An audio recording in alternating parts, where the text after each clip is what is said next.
Thank you so much, and also for the invitation. I feel like fish in water, and that's an opportunity, as it was said at the beginning, to discuss topics sometimes some people don't want to discuss, and I think this is the more they are important to discuss. So what I will be talking about is summarized in this pseudocode. So how many of you know how to code elementary, a computer program or something elementary? Yeah. That's actually not so difficult with this control structure. If you or if some variable has some value, then you do something. If not, and it is if not, so you don't do those things, you do something else. And that's actually the core of my talk. If there are harms, if there are negative implications, if there is suffering, if the environment is being destroyed in the name of AI, then we shouldn't be using that AI. Else, so in case there are no harms, then we should be cautious because there is a lot we need to know about that technology that in some scenarios can do everything for us since the 50s, and in other scenarios, or when you see at other research, etc., you see that it is not so far. That is still not in the horizon of AI. So you need to be careful about what you use, about what you are talking about. So that's the summary of the talk. And I will start with the harms. So if there are harms, and yes, there are a lot of harms, a lot of them. These are only a few examples, only 4 among many. And you see on the top, well, AI detectors, to see if some students, committed cheating or not. Accused but wrongly falsely students that didn't use AI. So even when we have some suspicion, we shouldn't be using such programs because we cannot be 100% certain they use AI. Maybe it is evident, but we are not 100% certain because such tools are not 100% certain. Or, for example, on the bottom left, AI chatbots bias in research. So articles produced only with a couple of clicks, generated with AI. Some of them are then retracted, but the explosion in papers, etc., some of them have dubious origins. And also the opinion on the top right, a teacher who feels she is not a teacher anymore, she is now constantly looking after, students or papers developed or written by AI, etc., and the profession teaching in at the side, something she wouldn't like to have. There are many more. So AI, when you hear AI used in research, be very skeptical. There are a lot of different papers that already have demonstrated, yes, everything what AI shouldn't be used for. You have on the one side the narrative of industry. Of course, they want to sell their products. You have on the other side the reality. And the reality is that we humans still are the best ones who can summarize a book, a chapter, an article.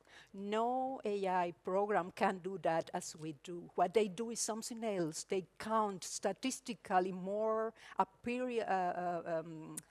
frequently phrases, etc. And then this may be a topic, but when you read between the lines, you discover something different. You see through the methodic. You see the very, very small piece of information that is so small that it cannot come out in the statistics that maybe is the one linked or related to your work. You can do that. We still don't have such a powerful AI. We also have this. So this is one of the images of AI. Do you know Better Images of AI, the website? They have commissioned artists to develop better images of AI. Because the AI, when you Google, what you get is such Terminators, androids, typing on a laptop, color blue mostly, and the reality behind the scenes is a very different one.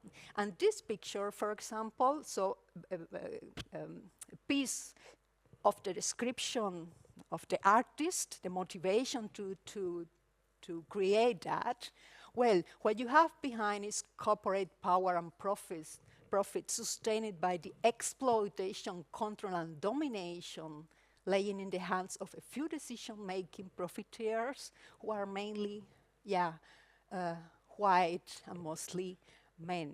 But behind, we have much more people extracting resources worldwide, mainly in Africa, mainly in South America, mainly in countries, of course, we don't have near our houses, who earn very, very few cents a dollar, also minors extracting such resources so that the powerful chip manufacturers can produce the chips our computers and the big data centers cannot run without.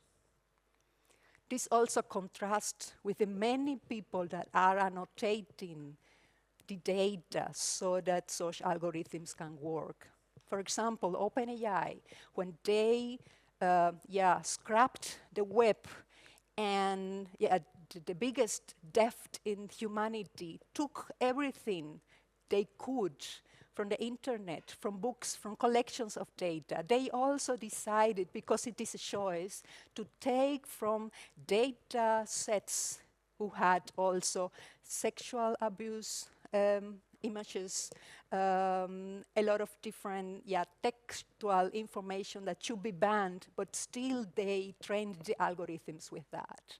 So when you used the former versions of ChatGPT, the GPT 1, 2, and 3, you of course had such a harmful content back. So they needed to contract people from where? From Africa for less than $2 an hour to annotate and to put back the very bad things we don't see when we interact now with ChatGPT. And the picture, I like it because the hands, of course, without fingers, they have to annotate a lot of images in 1 minute in order to have a pay, and sometimes they are not paid.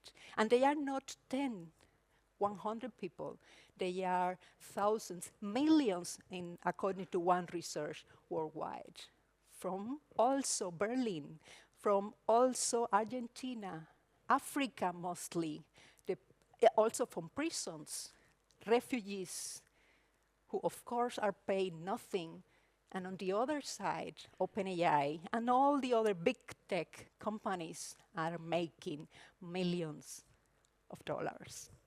It is a different thing when you go to such an event where such annotators, data workers, as they are called, are there and explain and tell what their lives are, psychologically traumatized because of the job, but they have to do the jobs because otherwise they don't have anything to eat. And when you go to one of them, I went to one of them in Berlin at the Weissenbaum Institute, you come out thinking, well, this is not a thing I want. This comes later. I am still in the part if harms. These are real people. So it is not only the pictures of the artists, it is real people which are traumatized. It's a huge, heavy toll, sociologically, who cannot later then interact normally with their family because they are seeing traumatizing videos to annotate the videos that have problems so that the machine, when it sees a video similarly, can maybe take down the video faster. And even though we have a lot of information on the internet that is going directly to our kids, directly to our students, directly to us, because the machines still are not good enough for taking everything down. You have also social algorithms, so where AI is also used, and actually also determining what should be paid or not, surveilling, for example, Amazon workers, Uber drivers, etc., in order to extract data, extract value, and if possible, then of course don't give back what they have to do to those workers. And all of that is done in the name of AI. And it is hurting. It is very sad. So coming from AI, doing AI since, well, a little bit, only a few years after Virginia, but I was also programming AI 87. That time was an expert systems. And the first thing when we presented that to the users of the systems, chemists, etc., they told, no, but this cannot be, because you can have negative temperature, minus 20 degrees, but you cannot have minus, for us it was a variable, for them it was minus weight. So either you weight nothing, a substance weight 0, nothing, or 10 grams, 20 grams, etc., but not minus 20 grams. So you see how important it is to know about what is behind the data. And sometimes a lot of software products, etc., are developed without this other information from the people, from the behaviors, from everything what we do. Because the data that was collected, it can seem huge, but it is only very, very small part of reality, a very, very tiny part of our interactions, of our social communications, of our life. Not everything what we do, what we think, what we want, what we love is on the internet. So the algorithms are trained only with a piece of what reality is, of what reality was, and with nothing of what reality will be. So doing something in the future, innovating, trying to discover something new, is not something we will find in the data from the past, because that information is still not there. That's something we also wrote about in a paper together was it was not Gilbert, Bogdan, Grigorescu. And well, there is something, some word for that. It is called algorithmification. So we are being algorithmified, datafied, in order to, well, for the companies trying to find, trying to expand, fine-tune, and experiment with us in order to profit, to get some money, and not always to develop such tools that maybe can help us grow in the future, in the present, etc. Then it comes the other part. This is only a very, very few information about the harms. I didn't say anything about the environmental costs of AI, which are huge. The amount of water you need to cool the systems, to cool the computers, to cool the data centers is monstrous. They are in areas where there is drought, where the communities living around don't have water to drink. And instead, this water, fresh water, it cannot be a different one. Fresh water is used to cool the systems. Millions gallons of water that is, wasted to cool such systems so that they can be used. And not only that, energy, etc. The carbon footprint is abysmal, and still there are people, well, that that is not so problematic. We still need those algorithms to construct a perfect machine that can do the things better than us. And when I have such before my eyes, my question is, why? Do we need that? Question zero. Do we need that actually? Do I need such a perfect computer to know what my students feel, how they are developing? No computer, no program in the world can know better than me in the classroom. Their troubles, their development, that cannot be computerized in zeros and ones. So that's the part. Then I don't want such an AI. AI, in the sense, well, there are a lot of definitions. In my research, I found more than 500 definitions of AI and human intelligence combined. And there is no agreement. It is an ill-defined concept. So when you talk about AI, mainly what is meant now is generative AI, but this is only one kind of AI in the subdomain of neural networks, deep learning, in the subdomain of machine learning. And machine learning is only one of the many subfields of AI. So it is something crazy that all the investments, all the attention, media attention, politics attention, and everything everywhere is going only into one direction.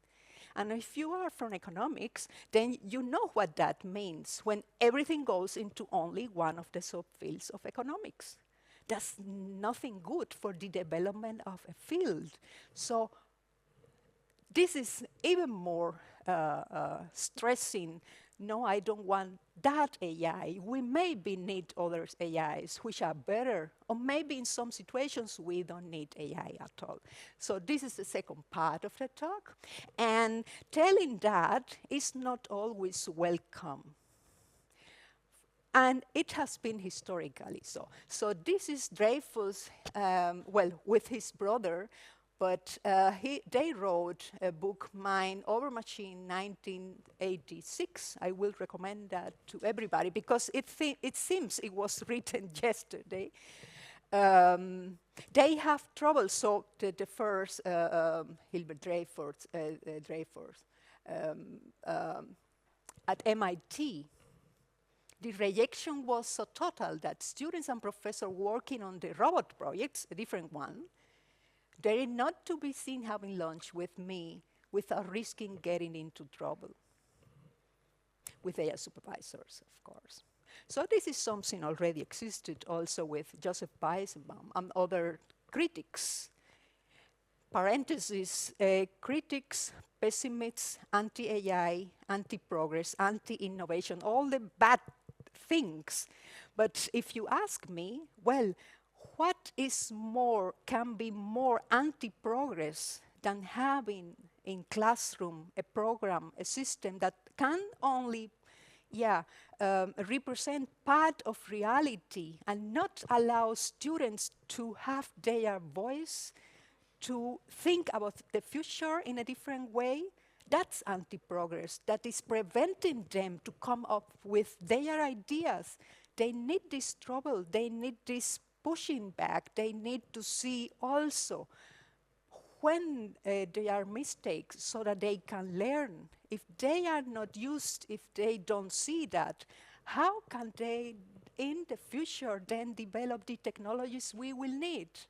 That's anti-progress. However, anti-progress, anti-AI, pessimists, and so on, this is a narrative, of course, of industry to sell their products, of course, to deviate the attention into other areas.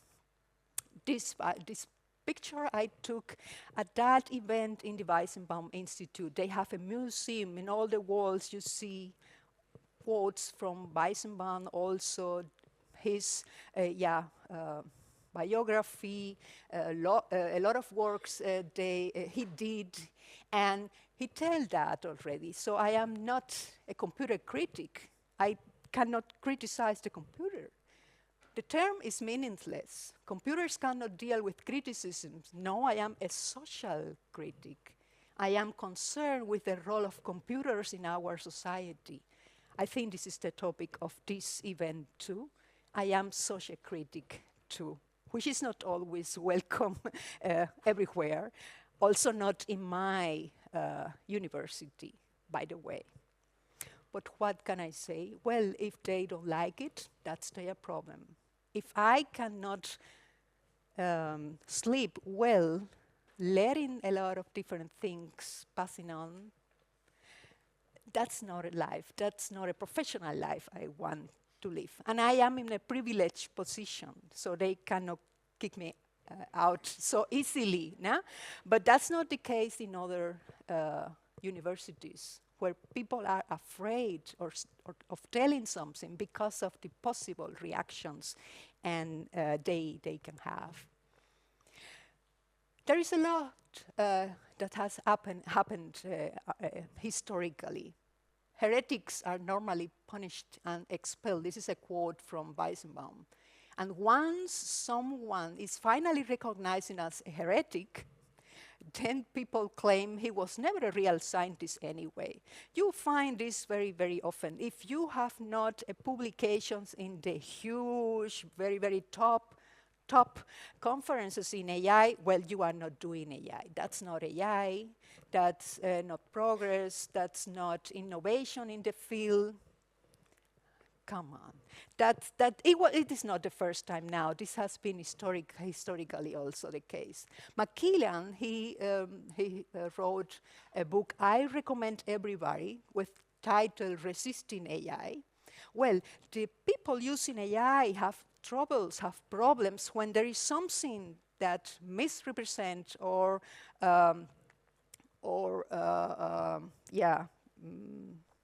discriminate them, etc., because they are unable to comprehend and unable to contest when the machine does something that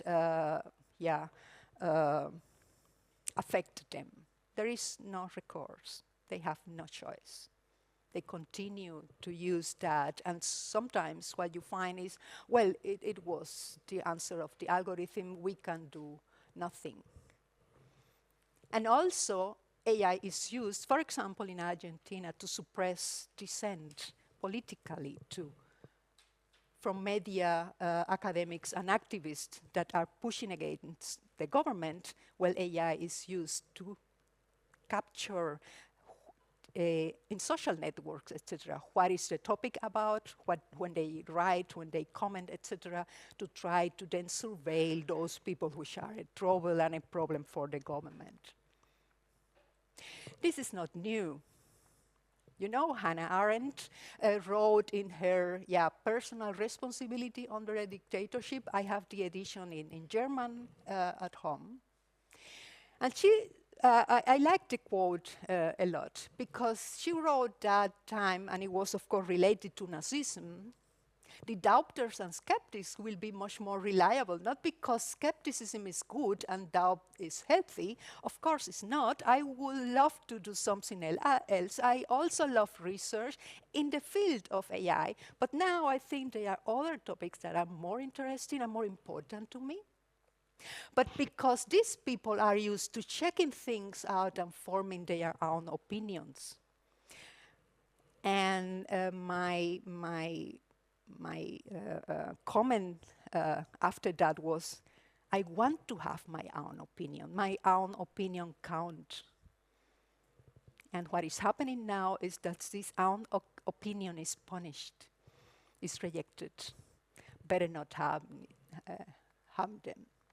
So what we need? You also find a lot in the literature that tells you over the years, not only 2025, this is the one number 3 here, an armada of dissidents. So an armada of people telling about the troubles, at least to discuss them, to having a choice, to making decisions and not letting others make decisions for us, like Virginia said at the beginning. A loving resistance fighter. That was Postman, 92, Technopoly, a book I would recommend. It seems it was written yesterday. a lot of common situations. We already were there. We have not learned a bit in that regard. An active opposition, responsibility, the topic of responsibility, a lot of others. So aren't to personal and moral responsibility. It is a choice from every one of us. Postman also refused to accept efficiency as the preeminent goal of human relations and also in education. Ludit militancy, anti-fascist approach, Occupy AI, an armada of intellectuals and activists. We are part of this armada. Many of us are part of this armada. To speak about that, to not let others decide what we have to do. Maybe it is a combination. I come from a country with still a dictatorship, and I have problems because of that, that maybe I am like I am. It can be. But since I am a child, something that it is denigrating for others, I couldn't cope with that. I had also problems at school because of that. And when you confront the status quo, this can be very difficult. So I can tell a lot of things. This can be dangerous for a lot of people. It was for me. I cannot come back to my country because of that. But my life now is in Germany, so that's the center of my life. It was a problem at the beginning, not anymore. So I use what I can in order to make noise and at least to communicate, to network with other people that maybe think, well, we need to talk. And that is the starting point.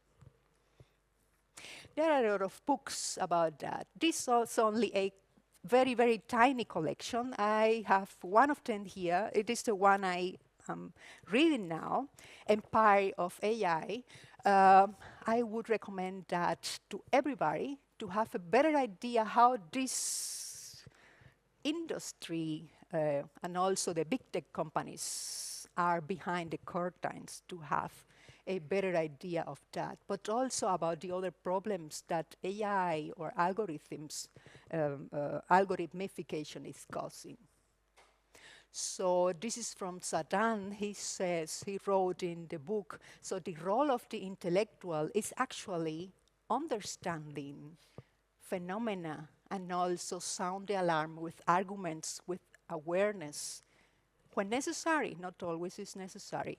And the question is, well, how to sound the alarm? I will go through, because I know there is few time, my slides will be shared, but I will go now fast. So there is a lot that is happening now against the uncritical adoption, use, etc. of AI. There is also open letters, a lot of them, against the government, against the president of the European Commission using hype, AI hype, in her talks, for example. This is only one example of them. I am a co-signatory of the open letter, and I am a co-author together with other authors, 18 altogether from 8 universities in US, but mainly in Europe, about the uncritical adoption of AI in academia, in education. Mostly about such topics, so resisting AI, resisting the anthropomorphism of AI in the bad way, resisting the hype, resisting also critical washing, ethical washing, responsibility washing, co-opting such terminologies in the name of industry, saying no to the inevitability. Nothing is inevitable. We have a choice to decide what is what we need or not. And there are also a lot of events. These two were from the past. These two are from the future. This is next week, 10th of December. So people organizing and doing something, because that is a situation we need to act now. Also, for example, workshops sharing documents with your friends and not with big tech. So also using technology that does not favor and give more power to big technologies. And I love this spray, Nope spray bottle. I saw that on LinkedIn. For example, now introducing our AI features, try out our AI for writing, or try out this for coding, and she wrote, no, I don't need AI for that, and a spray, I want to do the things by myself, for example. No? The last part, else caution. Caution because the AI we have is not perfect. It has still a lot of problems. It is not similar to anything that can be called intelligent. Well, it is not intelligent, it is not artificial. We had already something from that, and there is a lot of work about that in the area. It only can very biased take some information to classify, to do things that maybe are not the real ones. For example, if both are classified as a banana, of course the algorithms has no idea about how a banana is in reality, how it tastes. I love bananas. For the algorithm, it is only pixels. It is nothing else. And cautious because AI is software. It is nothing from the stars coming down, but it is pushed down our throats so that we use that even in situations where we shouldn't be using AI.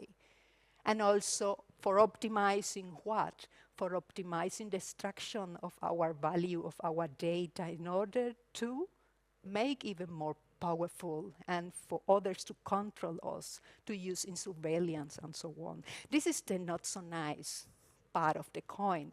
We also need to talk about. We have also that because, of course, it's very interesting for such companies to extract value and data from students in order to undermine also what education is. Because on the other side, they are telling us education is not necessary, you only need a program. And education in a university is about interacting, and such tools are making us more and more isolated. Education is about values, about a lot of different mechanisms and techniques, etc. We discuss together that maybe you can use in the future. It is not to telling you what to know, it is to letting you know and why knowing and why growing is important. So you see the goals are very different. Summing up, only 2 slides. So a resistant fighter understands that technology must never be accepted as part of the natural order of things, because that's what we need to know, to do, etc. That every technology requires scrutiny, criticism, and control, and is never inevitable, never natural. It depends on what we should be, doing and making decisions And that's the last one. So we can, and that's my personal position and also from other co-authors of the open letter, we should reject that AI output is good enough. Well, it does this and that is okay. Well, that is actually not good, has a lot of different problems. The people who are not experts cannot detect easily, or maybe never detect. Otherwise, they will be experts, no? But also because there is inherent value in thinking for ourselves. And when we delegate such tasks to computers, we are not thinking by ourselves. We are only letting a mix, a combination of text. If we use ChatGPT, parentheses, I don't use ChatGPT, I don't use any generative AI, and I don't miss a thing about that. Other people find some useful situations and problems where this can be very useful, great. But thinking for ourselves reading between the lines, lobbying and writing, etc. These are very, very human activities no machine can automate. That was the last one. Thank you. Thank you.